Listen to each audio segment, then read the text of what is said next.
Hello and welcome to my channel. Today we're going to travel back in time to 300,000 BCE and meet an actual caveman. His name is Og, but he prefers Og.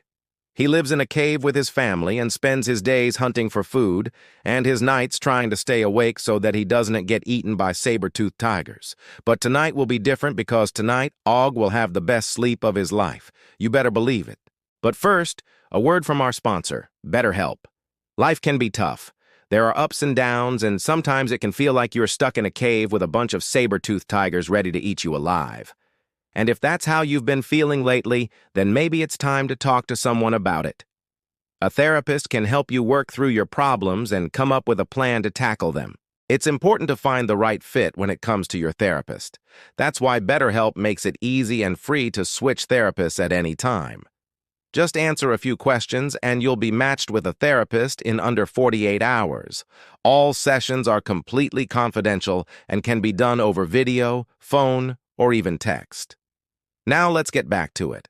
The sun is setting over the horizon and Og is starting to feel tired.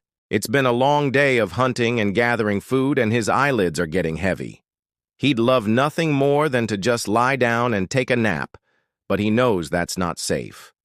The saber-toothed tiger is active at night, and Og has heard stories of what it can do to a sleeping caveman.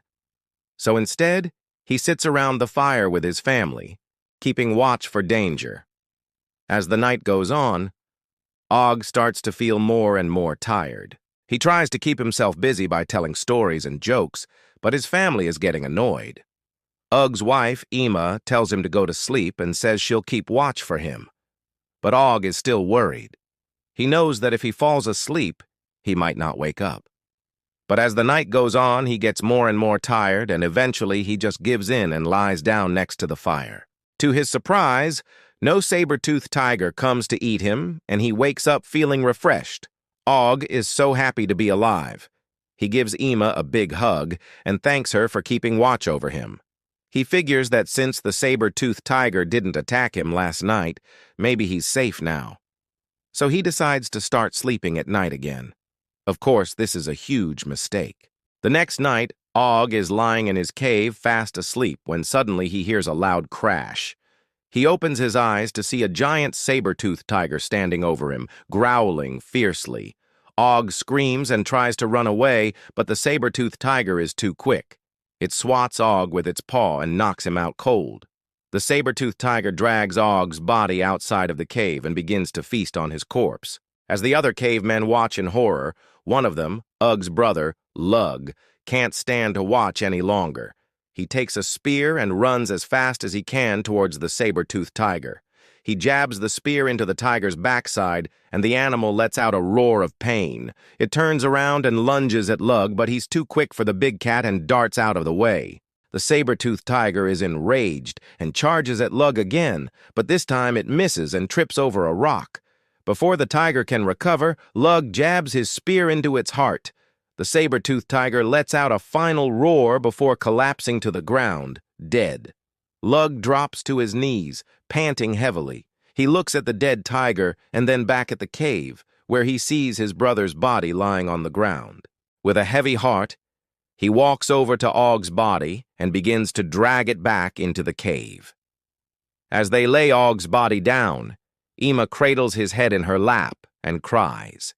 She can't believe that her husband is dead and that their family will never be whole again.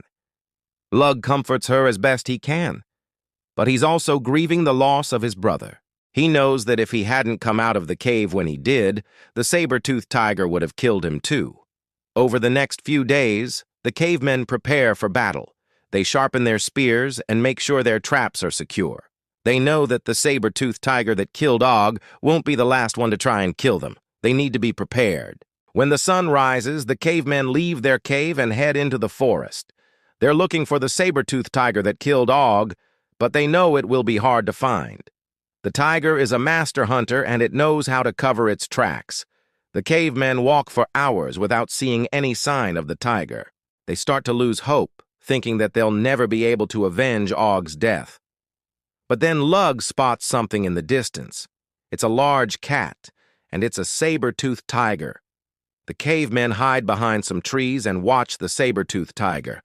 They wait until the perfect moment and then they jump out and attack. The saber-toothed tiger is surprised, but it's too late. The cavemen are on it like a pack of wolves and they don't give it a chance to escape.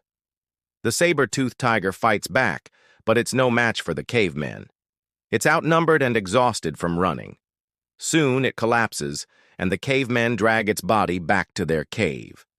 When the cavemen arrive back at their cave, they're greeted by the sight of their families gathered around the entrance.